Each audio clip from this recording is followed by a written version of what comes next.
ಎಲ್ಲರಿಗೂ ಇಂದಿನ ತರಗತಿಗೆ ಸ್ವಾಗತ. ಇಂದಿನ ತರಗತಿಯ ಮೊದಲನೇ ಕ್ವಶನ್ ನೋಡೋದಾದ್ರೆ, ಈ ಕೆಳಗಿನ ಯಾವ ಪರಿಸ್ಥಿತಿಗಳಲ್ಲಿ ರಾಸಾಯನಿಕ ಕ್ರಿಯೆಯು ಸಂಭವಿಸುವುದಿಲ್ಲ ಅಂತ ಕೊಟ್ಟಿದ್ದಾರೆ.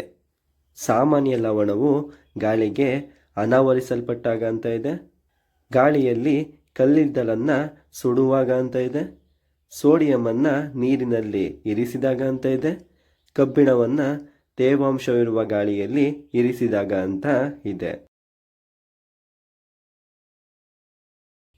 ಸಾಮಾನ್ಯ ಲವಣವು ಗಾಳಿಯಲ್ಲಿ ಅನಾವರಿಸಲ್ಪಟ್ಟ ಪರಿಸ್ಥಿತಿಗಳಲ್ಲಿ ರಾಸಾಯನಿಕ ಕ್ರಿಯೆಯು ಸಂಭವಿಸುವುದಿಲ್ಲ ಎಂದು ಹೇಳಬಹುದಾಗಿದೆ.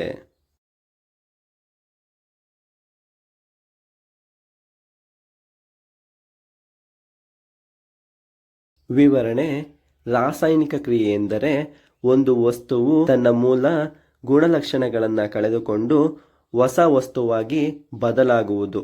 ಆದರೆ ಸಾಮಾನ್ಯ ಉಪ್ಪಿನ ವಿಷಯದಲ್ಲಿ ಇದು ಸಂಭವಿಸುವುದಿಲ್ಲ.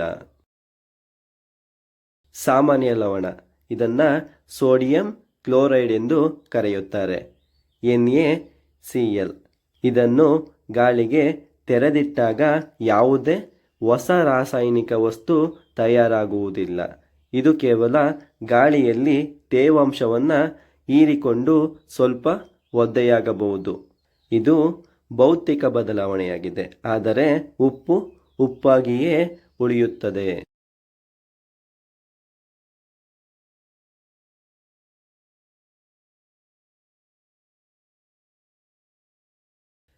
ಕಲ್ಲಿದ್ದಲನ್ನು ಸುಡುವುದು, ಇದು ರಾಸಾಯನಿಕ ಕ್ರಿಯೆ. ಕಲ್ಲಿದ್ದಲು ಅಂದರೆ ಕಾರ್ಬನ್ ಆಮ್ಲಜನಕದೊಂದಿಗೆ ಬೆರೆತು ಕಾರ್ಬನ್ ಡೈಆಕ್ಸೈಡ್ ಅಂದರೆ CO2 ಅನಿಲವಾಗಿ ಬದಲಾಗುತ್ತದೆ.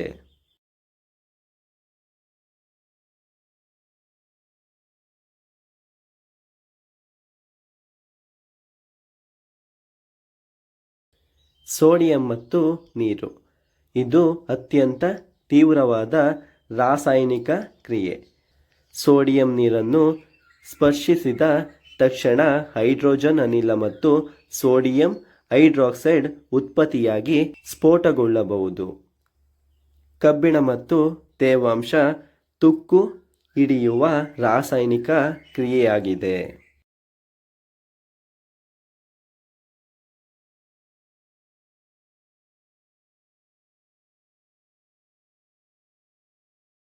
ಮುಂದಿನ ಕ್ವಶನ್ ನೋಡೋದಾದರೆ, ವಿಟಮಿನ್ ಡಿ ಕೊರತೆಯು ಇದರ ಹೀರಿಕೊಳ್ಳುವಿಕೆಯ ಕೊರತೆಗೆ ದಾರಿ ಮಾಡಿಕೊಡುತ್ತದೆ.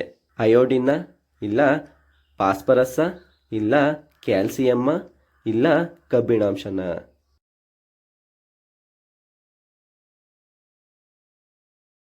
ವಿಟಮಿನ್ ಡಿ ಕೊರತೆಯು ಕ್ಯಾಲ್ಸಿಯಂ ಹೀರಿಕೊಳ್ಳುವಿಕೆಯ ಕೊರತೆಗೆ ದಾರಿ ಮಾಡಿಕೊಡುತ್ತದೆ.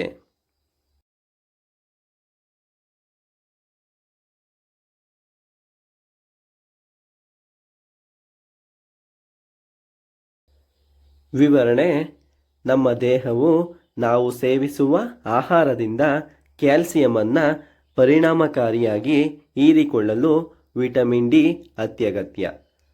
ಪ್ರಮುಖ ಅಂಶಗಳು: ಕ್ಯಾಲ್ಸಿಯಂ ಮತ್ತು ವಿಟಮಿನ್ ಡಿ ಸಂಬಂಧ. ವಿಟಮಿನ್ ಡಿ ಇಲ್ಲದಿದ್ದರೆ ನಮ್ಮ ದೇಹವು ಆಹಾರದಲ್ಲಿರುವ ಕ್ಯಾಲ್ಸಿಯಮನ್ನು ಹೀರಿಕೊಳ್ಳಲು ಸಾಧ್ಯವಾಗುವುದಿಲ್ಲ. ಇದರಿಂದಾಗಿ ಮೂಳೆಗಳು ದುರ್ಬಲಗೊಳ್ಳುತ್ತವೆ.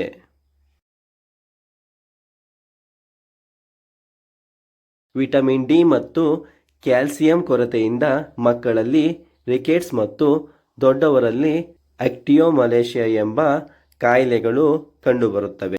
ವಿಟಮಿನ್ ಡಿಯ ಮೂಲಗಳು: ಸೂರ್ಯನ ಬೆಳಕು ವಿಟಮಿನ್ ಡಿಯ ಅತ್ಯಂತ ದೊಡ್ಡ ನೈಸರ್ಗಿಕ ಮೂಲವಾಗಿದೆ. ಅದಕ್ಕಾಗಿಯೇ ಇದನ್ನು ಸನ್ಶೈನ್ ವಿಟಮಿನ್ ಎಂದು ಕರೆಯಲಾಗುತ್ತದೆ.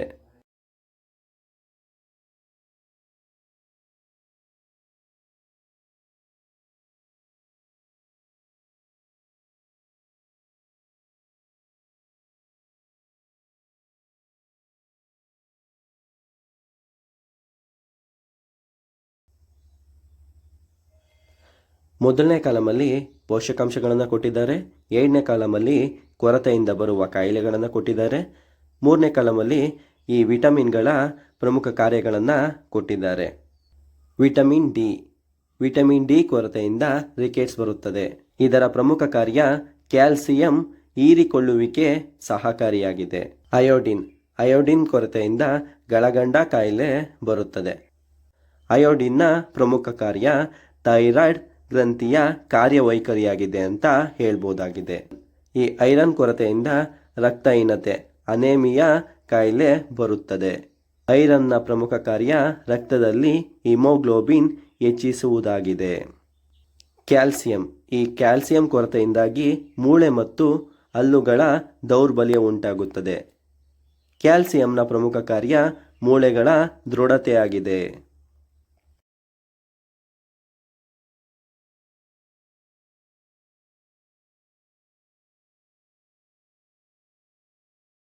ಮುಂದಿನ ಕ್ವಶನ್ ನೋಡೋದಾದ್ರೆ, ಇವುಗಳಲ್ಲಿ ಯಾವುದು ಬಿಟಿ ಹತ್ತಿಯನ್ನ ಅತ್ಯುತ್ತಮವಾಗಿ ವಿವರಿಸುತ್ತದೆ? ಕೀಟನಾಶಕಗಳನ್ನು ಹೆಚ್ಚಿನ ಪ್ರಮಾಣದಲ್ಲಿ ಉಪಯೋಗಿಸುವ ಅಗತ್ಯನ? ಭಾರತದಲ್ಲಿ 2002ರಿಂದ ನಿಷೇಧಿಸಲ್ಪಟ್ಟಿದೆ.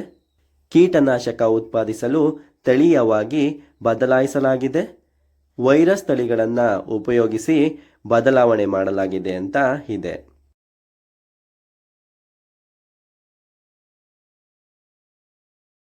ಕೀಟನಾಶಕ ಉತ್ಪಾದಿಸಲು ತಳೀಯವಾಗಿ ಬದಲಾಯಿಸಲಾಗಿದೆ. ಇದು ಬಿಟಿ ಹತ್ತಿಯನ್ನ ಅತ್ಯುತ್ತಮವಾಗಿ ವಿವರಿಸುತ್ತದೆ.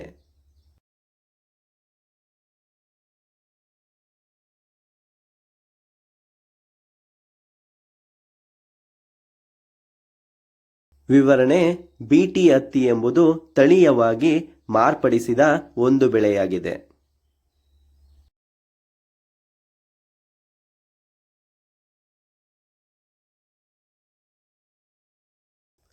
ಬ್ಯಾಕ್ಟೀರಿಯಾದ ಬಳಕೆ. ಇದರಲ್ಲಿ ಬ್ಯಾಸಿಲಸ್ ತುರಿಂಜಿಯೇನಸ್ ಎಂಬ ಮಣ್ಣಿನಲ್ಲಿರುವ ಬ್ಯಾಕ್ಟೀರಿಯಾದಿಂದ ಪಡೆದ ಒಂದು ನಿರ್ದಿಷ್ಟ ಜೀನ್ ಅನ್ನ ಹತ್ತಿ ಗಿಡದ DNA ಒಳಗೆ ಸೇರಿಸಲಾಗುತ್ತದೆ.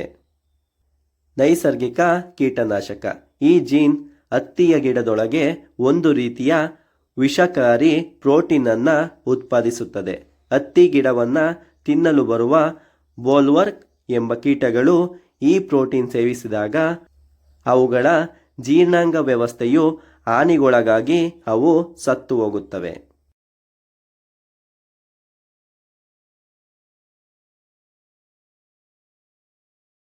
ಲಾಭ. ಇದರಿಂದಾಗಿ ರೈತರು ಕೀಟಗಳನ್ನು ಕೊಲ್ಲಲು ಹೊರಗಿನಿಂದ ರಾಸಾಯನಿಕ ಕೀಟನಾಶಕಗಳನ್ನು ಸಿಂಪಡಿಸುವ ಅವಶ್ಯಕತೆ ಗಣನೀಯವಾಗಿ ಕಡಿಮೆಯಾಗುತ್ತದೆ.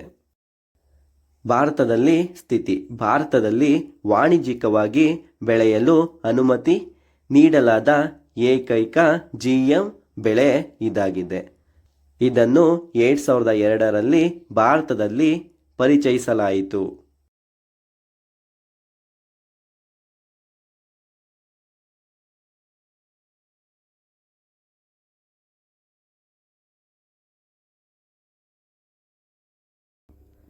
ಮುಂದಿನ ಕ್ವಶನ್ ನೋಡೋದಾದ್ರೆ, ಸಾಮಾನ್ಯ ಮನುಷ್ಯರ ದೇಹದ ಉಷ್ಣಾಂಶವೆಷ್ಟು?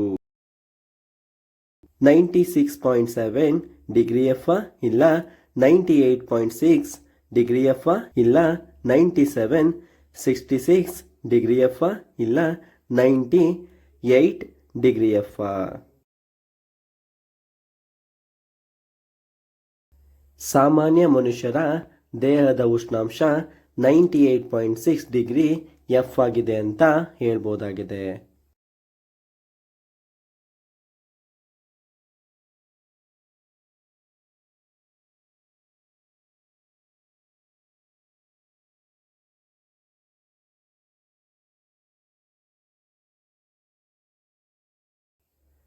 ವಿವರಣೆ: ಒಂದು ಕಡೆ ಮಾಪಕ ಕೊಟ್ಟಿದ್ದಾರೆ, ಇನ್ನೊಂದು ಕಡೆ ಸಾಮಾನ್ಯ ಉಷ್ಣಾಂಶವನ್ನು ಕೊಟ್ಟಿದ್ದಾರೆ. ಫ್ಯಾರನೀಟ್ 98.6 ಡಿಗ್ರಿ ಎಫ್ ಆಗಿದೆ. ಸೆಲ್ಸಿಯಸ್ 37 ಡಿಗ್ರಿ ಸಿ ಆಗಿದೆ. ಕೆಲ್ವಿನ್ 310 15 ಕೆ ಆಗಿದೆ ಅಂತ ಹೇಳ್ಬೋದಾಗಿದೆ.